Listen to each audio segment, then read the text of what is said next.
And just like that, Monica Garcia is officially exiting the Real Housewives of Salt Lake City. Crystal Minkoff is being exposed for her lies by the editors of the Real Housewives of Beverly Hills.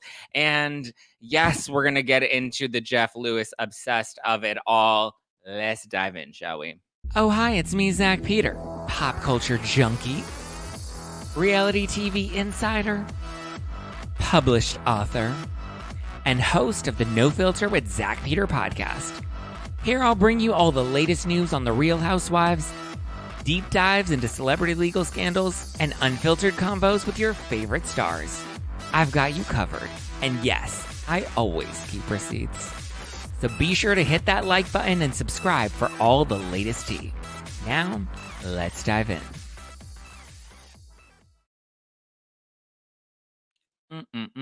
Just wanted to remind everybody, if you haven't done so yet, get your tickets to my upcoming live show at the Bourbon Room on February 14th.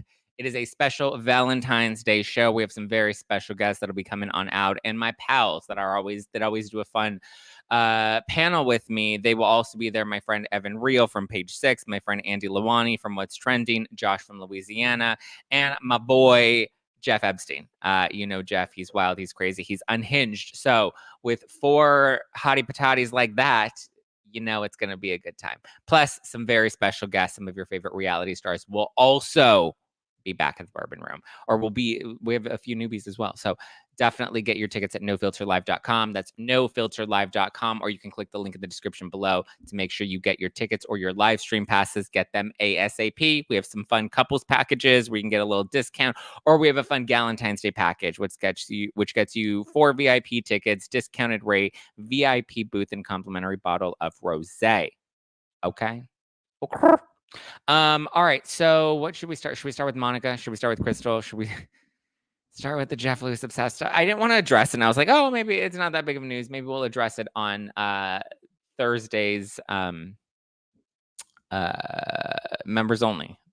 But now so many people keep DMing me and asking and why I'm doing this or not doing this. And so we'll get into it, but we're not going to lead with that. We're going to lead with the Monica stuff. Okay. Monica Garcia has officially been let go. So first it was reported by people. People said that they had multiple sources that could confirm that Monica Garcia would not be returning for season 5 of The Real Housewives of Beverly Hills, that she was donezo's, that she was fired, that they were moving on from her, because they actually didn't give a real reason. But people said that they had multiple sources that confirmed this. I believe Ryan Bailey had also already broken this news on his podcast prior to people coming in and scooping him. We know people loves to do that. So Ryan Bailey says it. He had good authority. People reports it. They have multiple sources. Then all of a sudden we have Watch What Happens Live that's coming, and suddenly Variety happens to have the exclusive. So Variety has the exclusive. They have senior vice president of Shed Media, which produces Real Housewives of Salt Lake City. She's quoted in the article. I believe Andy's quoted in the article. Andy brings it up at Watch What Happens Live that Monica has been put on a break. It has been reported that Monica is on a break, aka on pause. So they're saying that she's not necessarily fired, but she's on pause. And so they give some very interesting quotes that to me are not very assuring, I guess. I don't know. So Lisa Shannon, she's the SVP for Shed Media, and showrunner Lori Gordon are the ones that are interviewed in this article by Variety. Interesting, because Bravo normally doesn't do press, and they normally don't give exclusive quotes. But I guess once they got scooped by people, they were like, "All right, we got to get on this and then make it happen before Heather Gay's on Watch What Happens Live." So they say the women just need a cooling off period. I just think it's too soon, Gordon says, breaking down the events of the finale and part 3 of the reunion for Variety's Making a Scene. They've articulated it. It's too soon for them to re-enter into a friendship, a trusting friendship. Not enough time has passed. We're starting to film relatively soon, and I think that everybody needs a minute. Production is expected to begin filming on February 5th. Is that next week or the week after? Oof, it's already coming up. So, I mean, I guess it is too soon because they haven't had any sort of resolution with Monica, and it doesn't seem like they have any interest in having any sort of resolution with Monica based off of that last third part of the reunion. But they say never, you never know.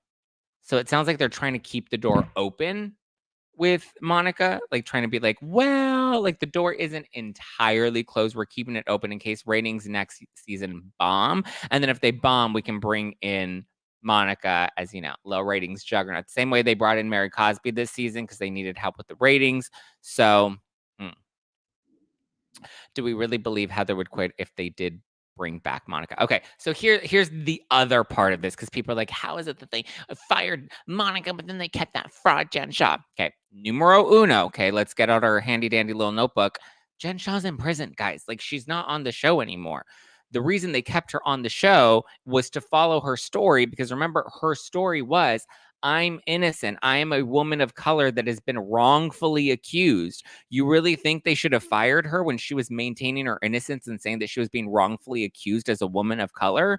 You really think that was the time to fire her from the show? She maintained her innocence. People believed her. Remember, she went on that YouTube channel and she was like, I'm innocent. Here's my backstory of when I was a child. She did that whole exclusive 2-part sit-down interview on YouTube. I mean, come on. She was really trying to push her innocence. She was really trying to say that the system had wronged her. And you can't really fire somebody when they're maintaining their innocence and they haven't had their due process in court. Sorry. So yes, they did keep her around. But the second she pled guilty, Bravo disinvited her from BravoCon. She was no longer welcome at BravoCon. She still ended up going to New York and crashing a BravoCon party. Remember that? And she was living it up and dancing. So, like, they have taken steps. And then when it came down to the sit-down interview, that Andy was going to do with her was really to have her side of the story, right? Just like any other news station would have wanted to have a sit-down. And listen, they're interviewing Gypsy Rose right now. Like, Gypsy Rose is the hottest thing right now. What else? Who else? Gypsy Rose, Casey Anthony. They just did a whole documentary on her. So it's like, it's not uncommon to want to hear somebody's side of the story if they were willing to be honest. Jen Shah then came to the table and she's like, I have conditions.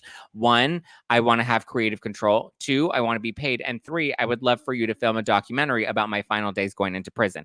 Bravo said, yeah, we're not going to pay you and we're not going to do a documentary about your life to like humanize you even further. So that's just not it. We ain't going to do it. So it doesn't sound like Bravo was really endorsing Jen Shah. And again, they didn't fire her. They couldn't fire her until she actually changed her plea and said, hey, actually, by the way, JK, I am guilty. Because again, everybody, not that I like Jen Shah, not that I'm trying to even defend Jen Shah, but everybody is due their time in front of a jury, in front of a judge. Like, everyone's entitled to their due process. Everyone is innocent until proven guilty. So you can't fire her for being guilty of a crime she is not admitted to. Once she admitted it, Bravo then cut their ties. Okay. And then everyone's like, well, what about Teresa? They kept that fraud. She went to prison. She's a convict. Teresa's case is a little different.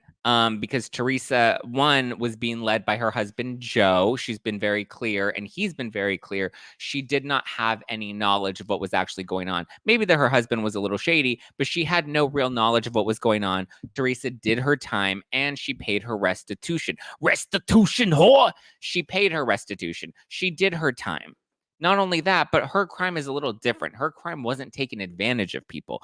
Teresa Giudice's crime was defrauding banks and tax evasion and, trying to scam the government, right? She wasn't taking advantage of vulnerable people. She wasn't, lying with the intention of hurting other people. Monica's a little different. Monica, let's be very clear, did not get fired for being a blogger. She got fired for, 1, being deceitful and not being fully honest about who she was. Number 1, and because Andy Cohen says in the final part of the reunion, she's like, I said that I was the reality Von Tease in my casting tape, and Andy's like, we would have never cast you if we knew that you were a blogger talking about the show. Like, we would have never cast you for that reason.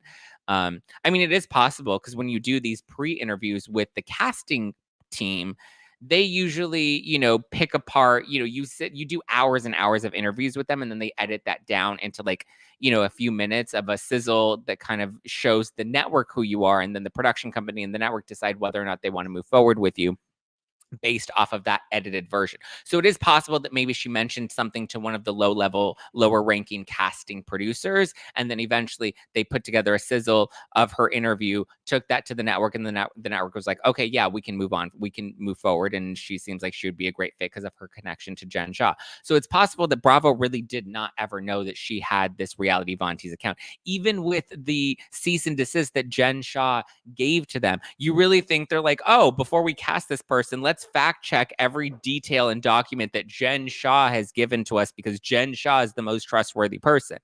Like, it's when we put our thinking caps on and really like analyze this stuff, like, it is logical that Bravo didn't know that she was behind this account, but that's not why she got fired. The reason Monica is on pause or on a break, the reason Monica was put on ice is because she's isolated herself from the cast. If production is set to begin at the beginning of February, historically, on every Housewives show ever, anytime a housewife has isolated herself from the rest of the cast members, there really has never been an opportunity for them to come back because nobody's interested in talking to them. And it's not about these women being like, I just want to ice her out because I don't like her. They feel genuinely deceived by her. She ran a troll account that, harassed them. Like, that's considered cyberbullying. I said this on Instagram. I was like, it's so interesting that so many people that are up in arms about Monica being fired, because they're like, Monica is great. Hey, knock it off. Relax, boys. Chill. Stop. Everyone's like, sorry, the boys are getting rambunctious. Monica, like, I was trying to compare this to Lisa Rinna, because I'm like, everybody was like, Lisa Rinna was so toxic, and she was a bully, and she was this and she was that. And I was like, okay, so then why is it that everyone was petitioning for Lisa Rinna to get fired, and everyone was booing Lisa Rinna when she came out at BravoCon, but everyone wants to cheer on Monica, and we have this double standard of wanting to keep Monica? Lisa Rinna was too toxic, but Monica's just the right level of toxic. You want to call Lisa Rinna a bully when Monica was literally a cyber bully. And not only that, but Monica was breaking the law by reviewing Jen Shah security footage. And on top of that, following Jen Shah, like, she was literally going outside her house and filming her with the intention of trying to catch her doing something criminal and illegal. Like, she was literally stalking somebody and cyberbullying people. Like, that's a little bit different compared to somebody like Lisa Rinna. People are like, oh my gosh, she's so toxic, we need her off our screens. It's like the double standards are so fucking stupid. Like,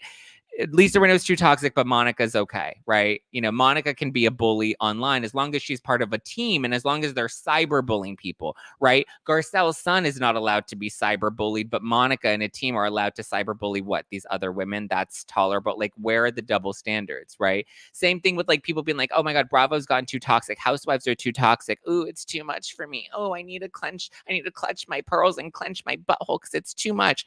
Yet then Bravo delivers you something like The Valley, which seemingly is a more wholesome show, right? You see Jax Taylor being a dad. You see Kristen wanting to settle down. So you see former toxic reality stars that are now settling down for some more wholesome content. And people are like, that's cheesy. That's boring. Housewives is too toxic and you want more wholesome content. And then you get wholesome content. And then you're like, that's too much.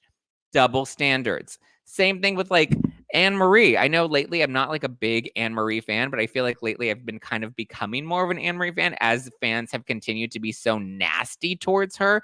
Because I'm like, why is it that, anytime anybody's like remotely, even a fraction, critical of Garcelle, suddenly, you're immediately labeled racist and there's inherent bias. But yet the same audience and those same loudmouths on Twitter are so nasty and vile towards Anne Marie based off of what? She questioned Sutton's esophagus. I'm sorry, she's actually a nurse and has a medical background, so she does have some sense of entitlement. She has a right to have a medical opinion because she works in the medical field as compared to people on Twitter. And wasn't it last season where Sutton questioned Diana Jenkins' miscarriage? Like, wasn't that something that was pulled into question? So why is Sutton not allowed? Why is Sutton given a pass for questioning Diana's medical condition, but Anne Marie, who has a medical background, is not allowed to question Sutton's condition? Again, Anne Marie pushed it too hard. She's since apologized for that. Fine. But like, and what's the other thing? That Anne Marie's pretended to be a doctor. When has she ever said that? The only time we ever see Anne Marie claim to be a doctor, the only time that ever comes up is when Crystal says that she remembers Anne Marie saying that she was a doctor up front, which also, how valid is Crystal's word? Because now we have a new clip from Real Houses of Beverly Hills this week that comes out where we see Crystal Minkoff and Anne Marie going at it, where Anne Marie is like, well, Crystal, when I first met you, you said that these women were uneducated and shallow. And Crystal's like, I would never say that. And then the editors roll back to Crystal's confessional from 2020, where she admits to saying, I think these women are uneducated. So it clearly is something that she has thought and believed in the past. She definitely thinks that they're uneducated. And then props to Garcelle, because Garcelle then comes out and she's like, listen, it's no surprise to any of us that Crystal seems to think that she's smarter or more educated than any of us are, because we've seen that in the past. And then we roll back, the editors roll back all the times that Crystal was condescending and that Crystal was, seemingly better than the other women, and we have a full montage of that. So you literally have Crystal lying on camera. Again, double standards, right? You guys are so nasty and evil and ruthless and toothless towards Anne Marie, which, I mean, part of me, just to troll some of you guys, I just want to respond, that sounds racist. That sounds racist. Because again, anytime I've ever had any sort of critique of Garcelle, which I've given Garcelle credit when Garcelle deserves credit, but anytime I'm critical of her, suddenly I'm misogynist, suddenly I'm racist. It's ridiculous, you guys. You're cheapening the real arguments of what real misogyny and real racism are by diluting it with these silly arguments in relation to Housewives, which is an entertainment television show. Like, you guys look like fools. You're getting mad at Dorit for using the term attack, which is a term that is used quite a bit in Housewives world because they do speak with hyperbole. Suddenly, Dorit's racist for living in a bubble and saying that, Garcelle attacked her, but yet you guys are going so hard on Anne Marie. Double standards. You guys are insane. Stop ranting. Enough already. Then leave, JB. I'm not asking you to stay if you don't like my content. I'm going to rant. This is my show. It's called No Filter with Zack Peter. In case you forgot, it's called No Filter with Zack Peter. So Zack Peter, right here, that's me. I'm not going to have a filter, and I'm going to say what I want to say because this is my show. Okay, snap, snap, pat the puss. If you don't like it, go watch Up and Adam. Get some more mediocre content that's vanilla. Sorry, I shouldn't have said that. That was shady. That was shady, and the shade was supposed to be at the live chat and not at anybody else. But yeah, so Crystal was called out. People don't like when they get called out. So there you go. People don't like when they get called out, and yet they get called out, and it is what it is. Peter, please stop insulting your viewers. Pedro, I don't know if that was supposed to be a serve, but hi, I'm right here. It's me. Hi, I'm the problem. It's me. I'm going to give you a rant. I'm going to give you everything I want to give you. Because again, this show is called No Filter with Zack Peter. Snap, snap, pat the puss. Peter right here. Hi, that's me. I'm Peter. So if you want to talk your shit, bite your lip, ask for a car when you ride that dick, someone is going to clip it and send it to you. Let them. I don't care at this point. I really don't care. Okay. Okay. So we talked about Monica. We talked about Crystal. Dun, dun, dun, dun, dun, dun. Should we talk about, okay, we'll get into some more tea, but I am curious what you guys think, if this changes your mind about the Anne Marie Crystal thing, or the Crystal saying that Anne Marie said that she was a doctor. My thing is, because the term nurse anesthesiologist is now becoming a widely stopped term, then, oh, would you like me to keep ranting? Because I'll keep ranting. I think you guys are ridiculous when you have your double standards. I'll keep the rant going. Double standards are ridiculous. Stop being so evil towards Anne Marie, because we haven't given her a chance to actually show us what she brings to the table. Has she been annoying this season? Yes, she's actually been quite annoying this season, and I'm not going to take that away. But listen, she's owned that and she's apologized for that. Monica Garcia, on the other point, I think she's great TV. I also want to be very clear that I'm not trying to say Monica deserves to be fired. I'm just saying it makes sense why she was let go for season 5, because she doesn't have any genuine relationships with any of the women that are currently on the cast. I do predict, however, they may bring back Mary Cosby as a way to kind of get some feelers and maybe transition things to the point where they can bring Monica back into the group. And then on Watch What Happens Live, they did a poll to see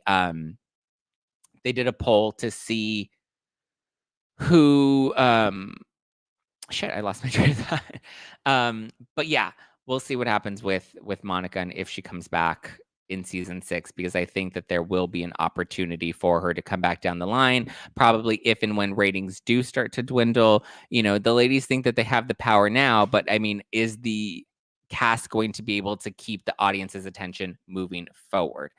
I do think Mary will come back in a smaller capacity. But now I do think getting back to Crystal, I do think what happened between Crystal and Anne-Marie is when Crystal and Anne-Marie first were connecting, I think Crystal did say that the women are a little uneducated and that she thought they were shallow because, I mean, based off of Crystal's behavior and the way that she, treats the other women, I think that it's true. She does think those things about them. But I do think Anne-Marie may have said, "I'm a nurse anesthesiologist," and Crystal probably heard that as, "You're an anesthesiologist," and I think that's where it kind of got lost in translation. We know that Crystal has her own perception of reality that doesn't always align with the more objective reality or the more objective truth. Crystal always likes to lean into her truth, and her truth being the only truth and the absolute truth. And we know this based off of Crystal's history on the show. Like when Sutton went to take the coat back to her and she's like, "Oh my God, I feel violated." And everyone was like, "That's a bit of a strong word to say, violated." She's like, "Well, I did feel violated and it did cross my privacy." And it was like, but you also have to take into context that she wasn't like, it wasn't intentional. She was trying to give you your coat back and she didn't realize that you were undressed. It was innocuous. And for her to hold Sutton to that standard was ridiculous. And then even using the term violated was a very strong term. But again, that's Crystal's perception of the situation, which everybody else seemed to disagree with. Then you fast forward to this most recent season. And in this most recent season, not this current one, but the last season, we see her talk about how Sutton said something that was really dark. And she couldn't reveal what it was, but it was really dark. And then we get to the reunion and she retracts that as being like, "Oh, well, that was my perception of it. That's how I took it. I took it as really dark." So we have Crystal's perception of things, and then we have, a more objective analysis of what those things actually are. Crystal's truth historically has never always fully aligned with the objective truth. So it's kind of hard to take Crystal's word for it. But I do think it could have gotten lost in translation because, as we learned this week from the ANAA, they are now allowing nurses that work in anesthesiology to not just refer to themselves as nurse anesthetists, but to also be able to refer themselves as nurse anesthesiologists. So it's possible that Crystal did use that term, or sorry, it's possible that Anne-Marie used that term and Crystal misinterpreted that. But Anne-Marie has always been very clear that she is a nurse since the second she stepped onto the show. The other women have also vouched for that. Dorit vouched for it, saying, Anne-Marie has always been very clear that she is a nurse. And anytime anybody has tried to question that or consider, or call her a doctor, she's always fixed that and clarified that. Hey. So yeah, there you go. 'Tis what it is. I'm looking forward to this week's episode of Beverly Hills, though. The Salt Lake City finale, the reunion finale was a little lackluster for me. It was a little meh. But what we don't want to be meh is this new year. And if you want a New Year's resolution that won't have you tangled on the elliptical or eating the world's most depressing salads, then I have a new one for you. How about smelling better naked? Lumi is a game-changing whole body deodorant designed by an OBGYN to work not only on your pits, but also your feet, your private parts, and everywhere else you get odors. So no matter where you use it, Lumi is clinically proven to block odor all day thanks to its one-of-a-kind pH-optimized formula. And they've got over 275,000 five-star reviews to show for it. I have the toasted coconut deodorant. Smells delicious. It just makes me want to eat myself up because it smells so yummy. And I took it to the gym and I was like, I'm sure everybody just thinks, I smell delicious. My personal favorite though are their deodorant wipes. Everyone knows I love a good deodorant wipe. They're perfect for on the go. I especially love the deodorant wipes to keep me fresh while traveling. But make the switch to Lumi, and this year it'll be all about head to toe confidence. No salads required. Special offer: new customers get $5 off Lumi's starter pack with our exclusive code and link. Use code NOFILTER at LumiDeodorant.com. That's Lumi, L-U-M-E, deodorant, DEODORANT.com. That's code NOFILTER for $5 off at LumiDeodorant.com. And also, you can get started on your New Year's resolutions to eat healthier with Factor so that you're ready for the new year. Factor's ready-to-eat meal delivery takes the stress out of meal planning and sets you up for success in the new year. Skip the grocery store, skip the prep work, skip that cooking fatigue, and instead get chef-crafted, dietitian-approved meals delivered right to your door. I had some very yummy chicken and some green beans yesterday that were delicious. They have over 35 meals to choose from per week, including options like keto, calorie smart, vegan, veggie, and more, plus over 55 weekly add-ons. You'll have a ton of nutritious and flavorful options to kickstart your new year. I'm on the keto plan. I am trying to be mindful of my protein and my fat and cut back on my carbs because I've been up in the gym just working on my fitness. He's my witness. So when things get hectic, Factor is flexible. Change your order up every week with plans from 4 to 6 meals per week, or pause like Dorinda or like Monica. You can put the plan on pause, or you can reschedule your deliveries anytime. And if you need a special occasion meal, Gourmet Plus is the perfect solution if you're looking for that fast upscale option done easily. Head to factormeals.com/nofilter50 and use code nofilter50 to get 50% off. That's code nofilter50 at factormeals.com/nofilter50 to get 50% off. Dun, dun, dun, dun, dun, dun, dun. Okay. This next thing, I guess we're gonna address. So we talked about the Monica of it all. We talked about the Crystal Minkoff of it all, and I guess now we're gonna talk about the Jeff Lewis obsessed of it all. Because I feel I was originally gonna only address this on members only, because I was like, it's not like, does anybody really care? But like the fact that I've been getting so many DMs, and I have other friends that are getting DMs, and now there's a whole fucking Reddit thread about it, and a Reddit thread about me in relation to it. I'm like, first of all, I would really like to be excluded from this narrative. Okay, I don't know how or even why I'm dragged into this narrative, but you know what? Now we're going to talk about it. Okay, so let's take it back to the very beginning. So a few weeks ago, there's this woman, her name is Sarah. She goes by Sarah from Texas. I believe that's the new, like, not handle, but that's like the new name that she's going by, is Sarah from Texas. Similar to Josh from Louisiana. But anyway, I believe she recently started going by Sarah from Texas in like December-ish. I'm not entirely sure. I don't know. I knew of I knew of this account called Jeff Lewis Obsessed back when Jeff Lewis and Heather McDonald had their falling out. This was an account that was covering that feud very heavily. This account and Donna Bowling's show, Daily Dose of Donna. So that's where this first came onto my radar. And I also became familiar with Jeff Lewis Obsessed because she was covering my fallout with Adam, specifically, you know, the argument that we got into at the Bourbon Room at Sheena's show back at the end of the summer. So she was covering that feud, and that's kind of how, and I thanked her.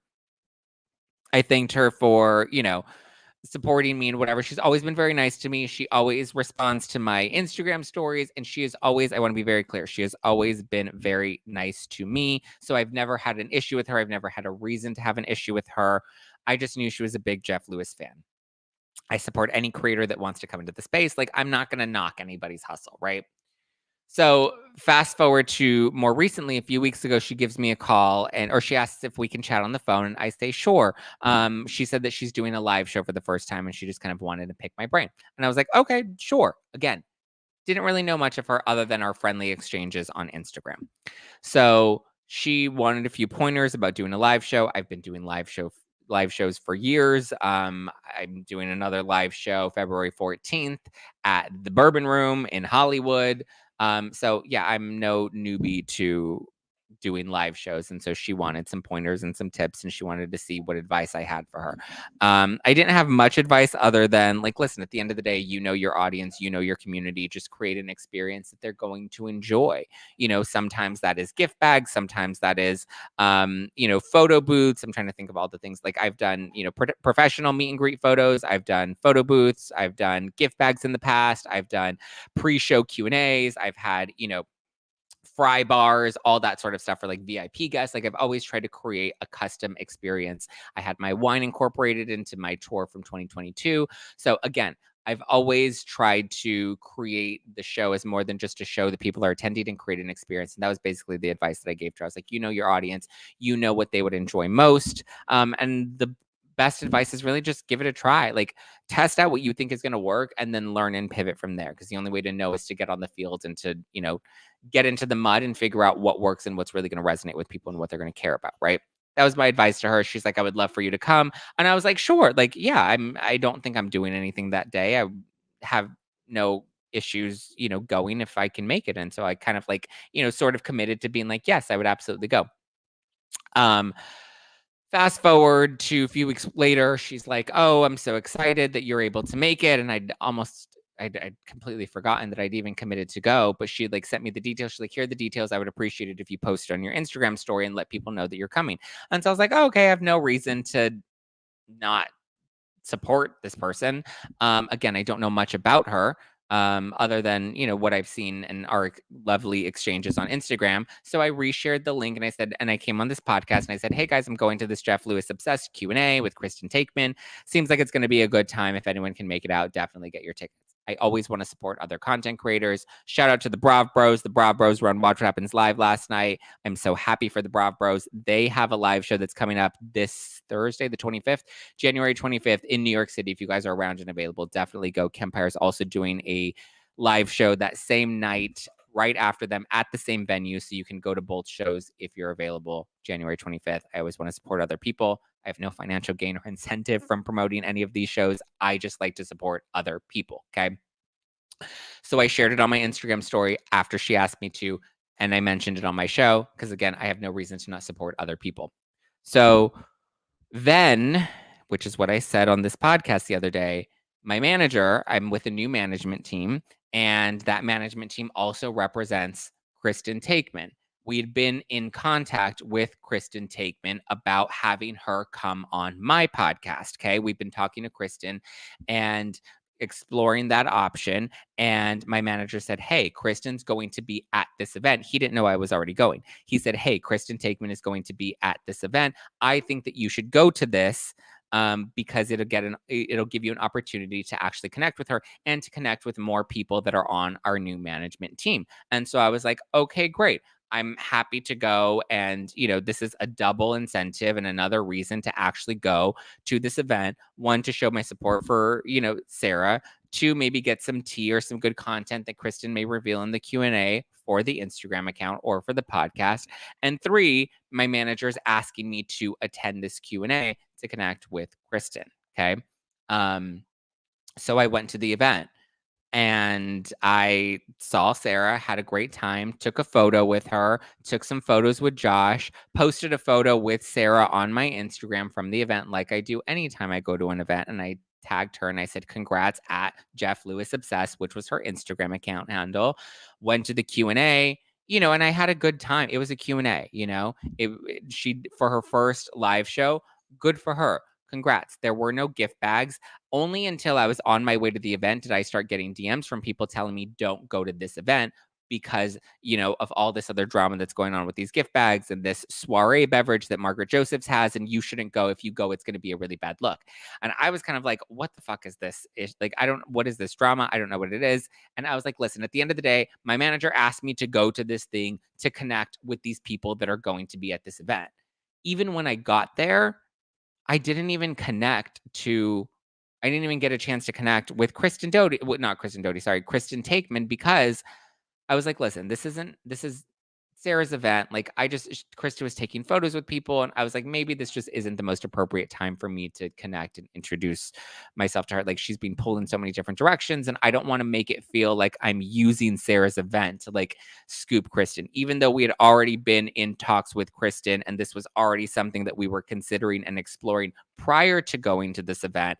I didn't want it to come off as, oh, I'm connecting with Kristen with the intention of stealing her for my own show. You know, I didn't want it to come across that way. So I didn't overstep those boundaries, and I didn't even really talk to Kristen at the event. I did connect with the other people on my management team that I was, happy to connect with because I wanted to get good FaceTime with them. Okay. Went to the event, posted, tagged Sarah, also posted to my feed photos of me and my friend Josh. Okay. You guys know Josh. We love Josh, right? I'll show you the photos that I posted, this exact post, which has now become the topic of conversation on Reddit. Okay. Posted this. Look at there's me and Josh. And then another photo of me and Josh. And then there's a photo of me and Sarah. Slide. And then there's a photo of me, Josh, and Sarah. And then there's a clip from the actual Q&A with Sarah and Kristen Takeman, right? Tagged Kristen, tagged Sarah, tagged Joshua. Is what it is, right? Suddenly I start to see this Reddit thread, or I go to the event. Josh and I stayed for the Q&A. Then instead of everyone was going to Tom Tom afterwards, we decided we did not want to go to Tom Tom afterwards. We came to support, talk to the people I meant to talk to, and Josh and I decided we were going to go to dinner afterwards. So I had to come back to my apartment to check on the boys because they'd been home for a few hours at that point. So we came home, checked on the boys. I fed them dinner. Josh and I then went to dinner at this restaurant called Fixin's here in downtown LA at LA Live, which he says is one of the best restaurants, one of the best places he's ever had Southern food and loved. He was obsessed with it. Fixin's in downtown at LA Live. Went to dinner, had a good evening, watched Traders, whatever. Had a good time. And it wasn't until the next day that people were then DMing me like, oh my God, Jeff Lewis is so upset with Sarah from Texas. I can't believe you went, et cetera, et cetera, et cetera. Then I get a screenshot from one of my friends saying, did you see that you're on Reddit? And I was like, what am I on Reddit for? And she shows me this thread of people with the photo of me and Josh saying, oh, wow, look at Zack. It looks like he's retracting his support for Sarah. It looks like he's retracting his support for Sarah because he led with photos of him and Josh. I'm sorry. Josh is somebody that's actually in my life that is I went to the event with Josh. We had a fun night out. Okay. Sorry that I led with a photo of me and Josh. Like, I just thought that was so strange that people were taking that out of context to make it look like I'm intentionally withdrawing my support when that post was made from the event. Like, I posted that evening and tagged Sarah in the photo as well. So people are like, this is such a bad look for Zack, and I can't believe it. And I was like actually reading this Reddit thread, which normally I don't do because I, one, don't really know how to work Reddit, and two, think that Reddit is ridiculous. But so I thought it was so silly that like they were and then I feel bad because then poor Josh was dragged into this, and I'm like, I am sorry, I didn't even realize that I was being dragged into this or why. And then I'm talking to my friend Donna Bowling, and she's being dragged into this, and we're just kind of like, what do we even like? I don't even understand. Like, why are we dragged into this? This is dumb. And like, why are people asking us to talk about this? Why are people saying that we're not supporting her or we are supporting her? Like, it was just coming from both sides, right? So fast forward to last night. I go on Instagram Live to talk about Monica being fired. Donna jumps into the Instagram Live, and we're kind of just chatting about Monica and what's going to happen with Housewives, et cetera, et cetera. And then people, of course, in the live chat are like, when are you going to talk about Jeff Lewis Obsessed? When are you going to talk about Jeff Lewis Obsessed? So we kind of talked about it. We didn't save the live because I normally don't save my lives. I go in to just kind of have some engagement on Instagram and chat with people, but there's never really an intention of doing a live to save every single live. I didn't delete the live with any real malicious intent. If you watch that live, you'll see at the end of it, the reason the live ended was because my doorbell rang and my dog started barking because my delivery had arrived. So I was like, oh, okay, gotta go. My delivery is here. I'll talk to you guys later. Delete, ended the live, moved on from it, right? Wasn't meant to be anything more than that. But in the live, Donna and I did say that I've always been very clear. I have no reason to not like or not support this Sarah person. I understand other people have had other experiences that they're now sharing. I can only speak to my experience, and my experience has never been bad. I've never had an issue with her. I said in last night's live that I understand why Jeff Lewis would be upset with her, though. I think her intentions were innocuous. I think her intentions were pure of like, I want to host an event that can bring together people that are fans of something similar. Um, Chumps or chumpettes, or I don't know the exact term. I don't watch Jeff Lewis live daily. I know of Jeff Lewis. I loved him on Flipping Out. I know he's had nice things to say about me on his radio show. But like, despite that, I'm not actively um, in all of the drama, right? Um, or even up to date with anything. So wasn't even aware of the Sarah from Texas drama. But so my understanding is from, again, my conversation with Sarah prior to the event, it just seemed like she wanted to create a fun community event. Personally, I was kind of like, listen, I think you're a little new to content creation, that to start doing live shows, like that seems like a really big investment. But you know what? You do you. I support whatever you want to do, right? Um, but I understand, and I said this in last night's live, I do understand the other side of it. I understand Jeff feeling like, because her account is Jeff Lewis obsessed and the basis of her content is focused on Jeff Lewis and recapping Jeff Lewis live and the after show. I can understand why Jeff may be uncomfortable with that, or where that may feel like it's crossing a boundary. Now that she's doing a live show, she's inviting his friends and she's monetizing off of his name and his likeness, which at the end of the day, that's exactly what she's doing. She's monetizing off of Jeff Lewis, because it's not a Bravo account. It's not a Housewives account where there's a bigger brand or a bigger genre. It's very specific to one person, that one person's name, their image, and their likeness. So I understand where Jeff feels like, now you're taking advantage of me and milking me to monetize off of my name. And that, to me, I get it. I agree. That's like, a Portia Williams fan account, or an Erica Jane fan account, or a, Lisa Barlow fan account. It's one thing to be a fan account, but then when you start to monetize off of that, and I know there have been housewives where there have been content creators that have created merch with their faces on it, and whatever, that have sent cease and desist because they don't like to be monetized off of um something that other people are going to profit from when they have no connection or relation to it. So I get it. Some people are more, you know, particular about it. And Jeff, in this case, is like, you're reaching out to people that I know, you're asking them for freebies, for gift bags, you're leading them to believe that this is a Jeff Lewis event, whether that was her intention or not. The fact that her account is called Jeff Lewis Obsessed, and this Jeff Lewis Obsessed account is promoting this event, it does give off that impression. Now, I think she really just wanted to unite fans of Jeff Lewis together to have a fun night out. I think her intentions were pure and it was totally innocuous, but I see Jeff's side of it, and I understand why Jeff is upset with her. Now, where I really do disagree with is her reaction and her response to all of this. That's what I don't like, and this is what Donna and I both said on the Instagram Live last night. Again, my experience with her has always been very lovely, so I have nothing against her personally, but it is my job to discuss these things, and she did discuss my falling out with Up and Adam. We covered these things. It is what it is. I don't agree with her reaction to things, and I don't agree with her response to things. It came up that night where there was a Q&A question asking what she felt about Jeff Lewis being shady towards her. She said that she hopes that it wasn't Jeff Lewis that was speaking, or she hopes that it wasn't her that Jeff Lewis was speaking about, which, I mean, come on, it's obviously you. And she, kind of just played it off.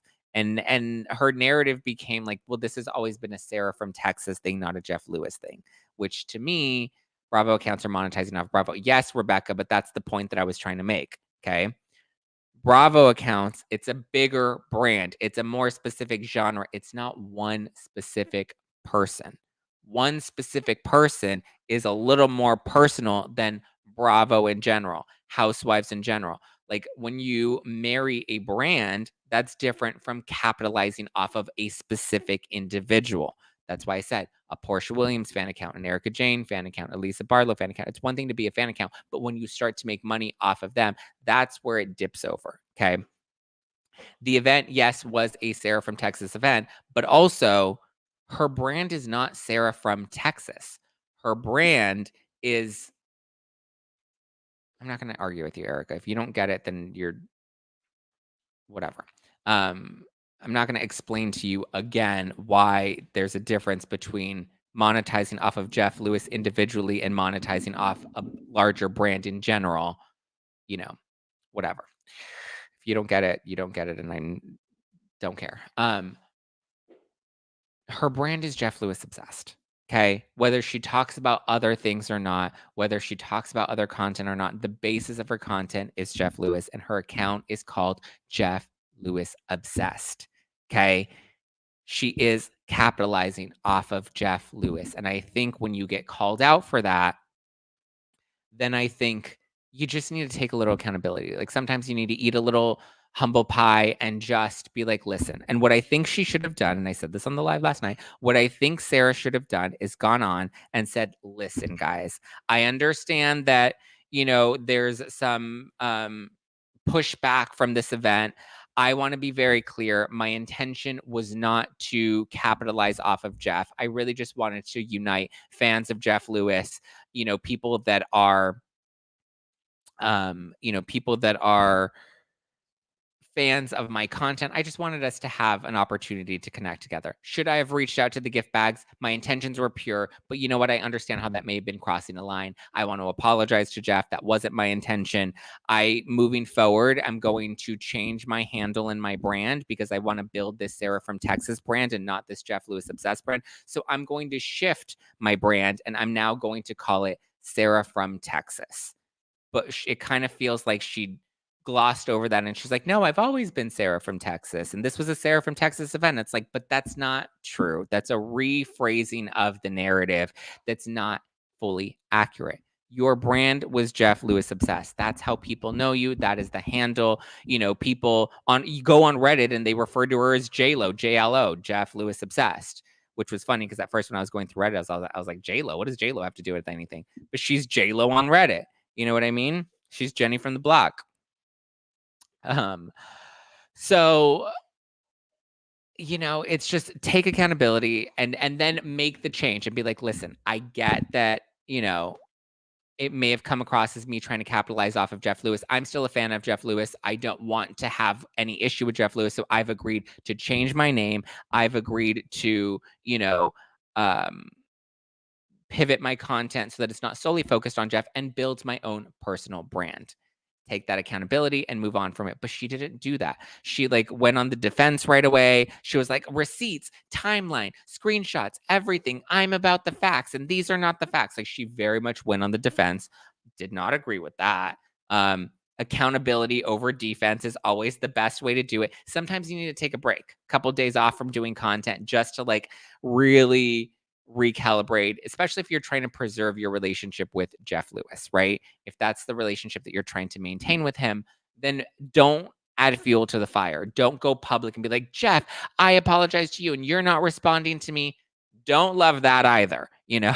I just think, and she also was all just doing business as usual Monday and Tuesday and talking about a recap. And did you guys catch Jeff Lewis live today? And this is what Jeff Lewis talked about live today. And I'm like, you're not addressing the elephant in the room and you're just acting as if business as usual. And Jeff Lewis clearly hates you right now. So pointing the finger at everybody else except for yourself and getting messy and sharing screenshots and talking about I'm about the facts and I'm about the facts and here are the facts. It's just not reading well and it's not coming across well at all from what I've seen. I haven't followed it closely. The only reason I'm even talking about this is because I've been dragged into it. When people start making Reddit accounts about me and I'm getting constant DMs every day about why are you supporting Sarah from Texas? Why are you not supporting Sarah from Texas? I'm like, here you go. Here's the true Hollywood story from the beginning to where it is now and how I feel about this whole situation. Okay. She's always been very nice to me, so I don't have anything against her personally. If I look at the situation objectively and I'm reporting on it, these are my thoughts about it, and this is how I feel about it, okay? It is what it is.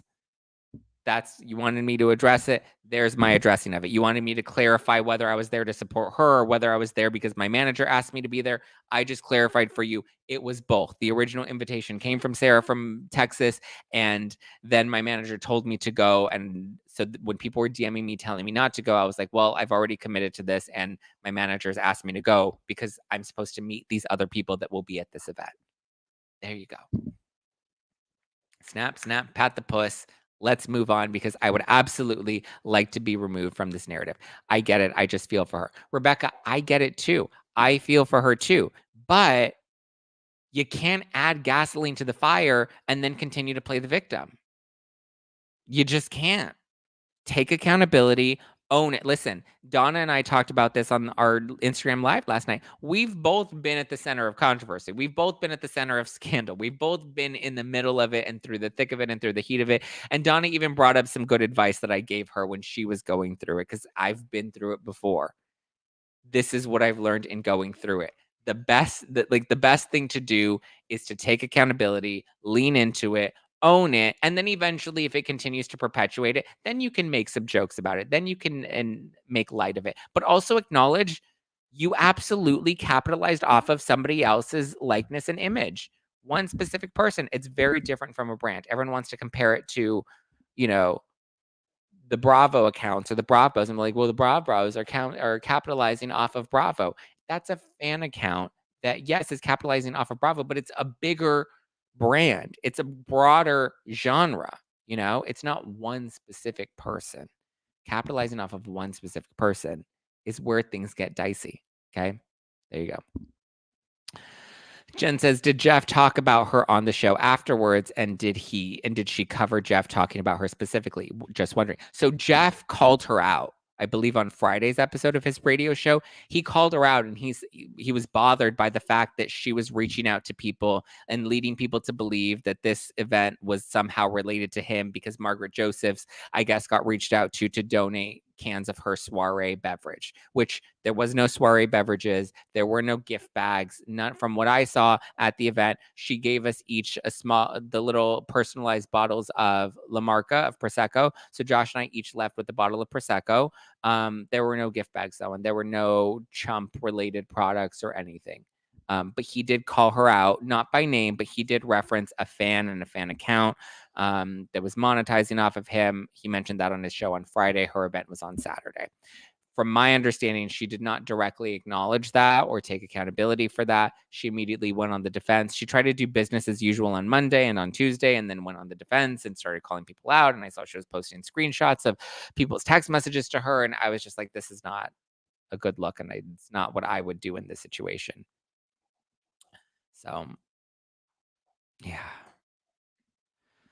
She absolutely capitalized off of Jeff Lewis and his name and had a paywall up. Oh, I'm glad you bring this up because that was another big red flag for me.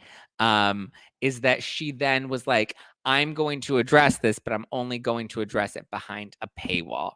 That's another thing. When you are in the middle of a controversy or a scandal or drama or whatever, the best thing to do is to just own up to it, headstrong, and be like, listen, this is what I have to say about it. Put it on the main feed. And if you have more details or context that you want to add or you want to do a Q&A, then put it behind a paywall.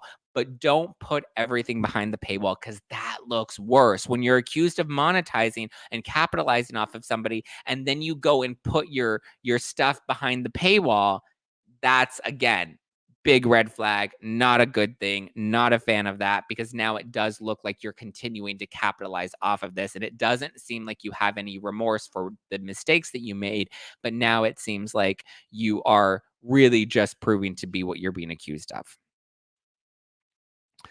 Do you know the producer she worked with? Just curious. Apparently he posted on Instagram. I don't know him personally. No, I don't even remember seeing him at the event from what I can remember, or maybe I did meet him at the event. I'm not entirely sure. I was not paying attention to many of this very deeply. But I don't believe I know him. I know I don't know him personally. Whether I met him that night or not, I don't remember. And so, yeah, can't speak to him, but I saw that he posted on Instagram and he posted that like he was trying to warn her about, originally there was like a logo that he was trying to design. And I believe Jeff Lewis's face was in the logo. And he's like, don't do that. Don't put Jeff Lewis's face in your logo. And then the logo didn't end up happening or something. But he was like, I very much tried to advise her against doing certain things that she was very adamant about doing. And then she's like, that's not true. And he's harassing me and he's threatening me. And then she posted threatening text messages from him. And my God, Her producer has worked with a lot of actual celebs. I'm sure he has. Again, I'm not personally familiar with her, though. Producer says she's an entitled diva.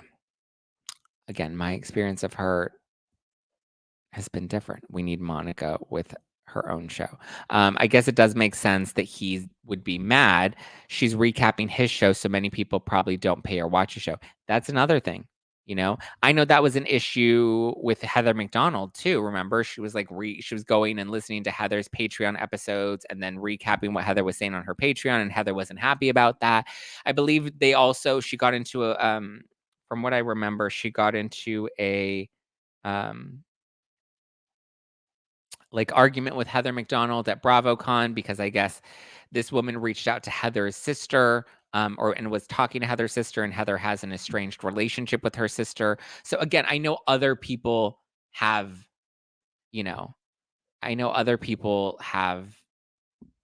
had issues in the past. Again, I can only speak to my experience with her. I'm sick of all these podcasters hollering at their pets all the time. Put them up when you're doing your job. Okay, a freckled angel. They have been crated, and I decided to let them out. They normally are not this rambunctious while we're taping, so I apologize that instead of pausing my show to put them in the crate. You know what? Fuck off. Like, I'm trying my best here, all right? Shit. Oh my God, Zach, love your shirt today. Oh, thank you. It's my Tea Spilling Professional shirt. I believe these are still available in the merch shop. This is one of the OG pieces of merch. Dun, dun, dun, dun, dun, dun, dun. Love you too. She got into it with Kelly Dodd too because she was revealing Kelly Dodd's paywall content. See, I don't love that. And listen, I did do that one time. There was one of Heather McDonald's Patreon episodes that I paid for that I did recap on my show. And at the time I was kind of just like, here's the tea that I got. But then I realized like when you do that, like these people, these are their jobs. This is their livelihood. And when you do that, you are taking money away from them. And so I was like, you know what? Okay, got it.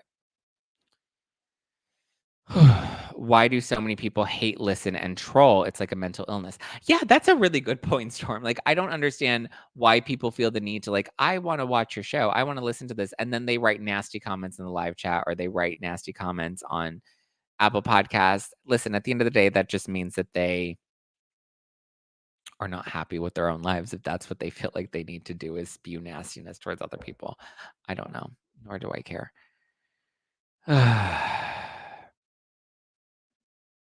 I love everybody coming in to defend Sky and Sully, defending my dogs. I appreciate you guys coming to defend them. I love them very much too. But I do understand. Listen, the commenter did have a valid point of like it can be distracting, Trust me, it's distracting to me too. If you think it's distracting for me referring to them, imagine how distracting it is when I'm trying to host this show, monitor the live chat, and also quiet the dogs and hope that you guys can't hear them wrestling in the living room. Yeah, it's interesting.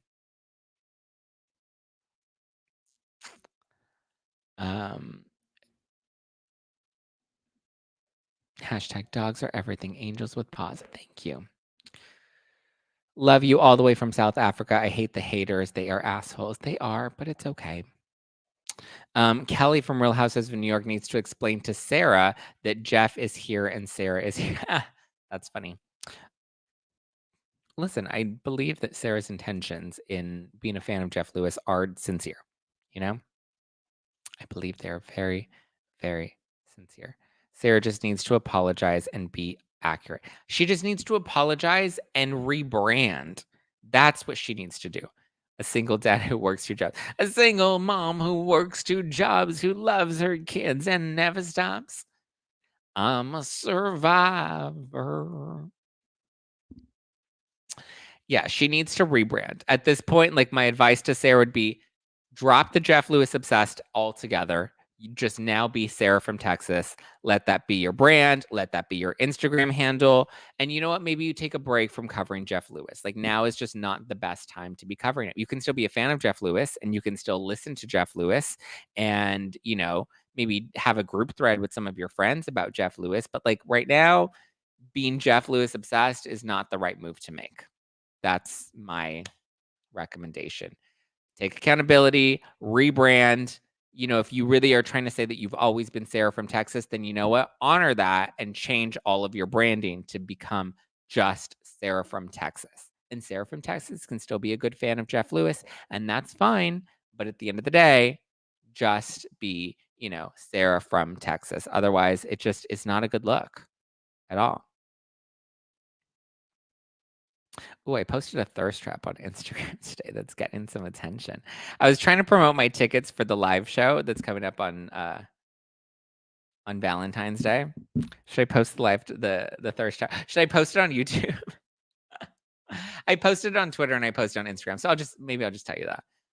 If you don't recap Vanderpump Rules with Josh, maybe you could do episodes with Donna Bowling. I do recaps with Donna Bowling on Sundays. We recap for No Filter Plus members. We recap what do we recap? Oh, Real Houses of Beverly Hills season 1. We're doing a rewatch party. All right. Nope, I'm someone who is calling it like it is. I agree with what Zack is saying. Ooh, which part do you agree with, reality TV lover? I do agree. You do tell it like it is. Okay, I'm not gonna. How many Fs do I give? Uh-oh. Uh-oh. Uh-oh. The drama. Uh-oh. The drama continues. Oh. Interesting. Oh, guys, this is not. I guess this live is causing up a bit of a stir. Probably gonna have to hear about this in a few minutes when I log off of here. Listen, again, my job is to comment on what is happening. If there is something that is going down, here's the thing: if everybody else, and there were multiple content creators that went and talked about my beef with Up and Adam and did recaps and clipped out pieces of my show and clipped out pieces of his show and did deep dives into it and gave opinions about all of it. That's part of what I signed up for. Listen, even when it comes to posting photos with guys on Instagram, my friends, I post photos with my friends, multiple friends.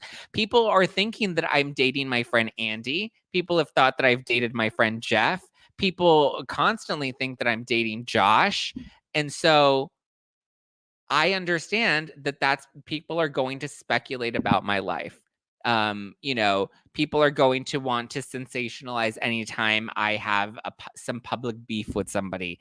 That's part of what I signed up for. I put myself out there. I serve myself up to be picked apart and subjected. It's part of what I remember talking to Adam about, where he was like, "Don't talk about me," and da da da. I was like, "Adam, people are going to talk about us. That's just what we signed up for." So yeah, people, it is what it is. When you agree to join this world, you know, I want you to marry Jeff Epstein. You're so funny. It's so funny. Jeff is hilarious. Wait till you guys see what Jeff and I have cooked up for you because you're gonna die. Yeah. I didn't bring her up, but I remember your name and looked to see the comments are the same you posted yesterday. What do you mean? Ooh. I was gonna say she's probably watching and is gonna switch her brand to Zack Peter Obsessed. I'm just saying. Things are looking a little cray. All right. Well, on that point, we've already gone over an hour. This is one of the longest regular episodes that we've done. So here we go. Just me talking about Jeff Lewis Obsessed Sarah from Texas event. Zack is referencing his own life and how he gets talked about on YouTube as well. Yeah, listen. People should not be upset with me talking about this topic if they also talked about and made content off of my life as well. And when I was in drama and when I was in scandal and people made content about that, I didn't get upset with them. I didn't get mad at anybody. I even thanked people when they had nice things to say about me. Or I was like, listen, that's a very interesting point. I didn't see it from that perspective. And now that you say that, you know, it is what it is. But all right. Goodbye. For now, to you, my friends. Na-na, na-na. Until we meet again. All right. Thank you guys for tuning in to No Filter with Zack Peter. You can catch No Filter with Zack Peter. You can listen on all of your favorite podcast platforms. You can stream it live first thing in the morning on YouTube. My YouTube channel is youtube.com/justplainzack, or you can just look up Zack Peter on YouTube. Follow me at Just Plain Zack all over the internet. Follow the podcast at No Filter with Zack if you want to stay up to date with all the latest tea. And you can get my tickets to the Bourbon Room show. Valentine's Day, February 14th. Come on out. Get your tickets at nofilterlive.com. You can also click the link in the description below. If you want to give Factor Meals a try, the link is in the description below. Be sure to use code NOFILTER50 to get 50% off. And if you want to try Lumi all body deodorant, smell better naked, holla, then go to lumideodorant.com and use code NOFILTER and you'll get $5 off your starter pack. I'll see you guys tonight for our recap of Real Housewives of Salt Lake City. Josh and I will be here. We will be living it up with ya. So get ready, Freddie. I love you guys. I appreciate you. Have a wonderful rest of your week. Talk to you tomorrow morning. Ciao for now. Bye. Bye. Bye.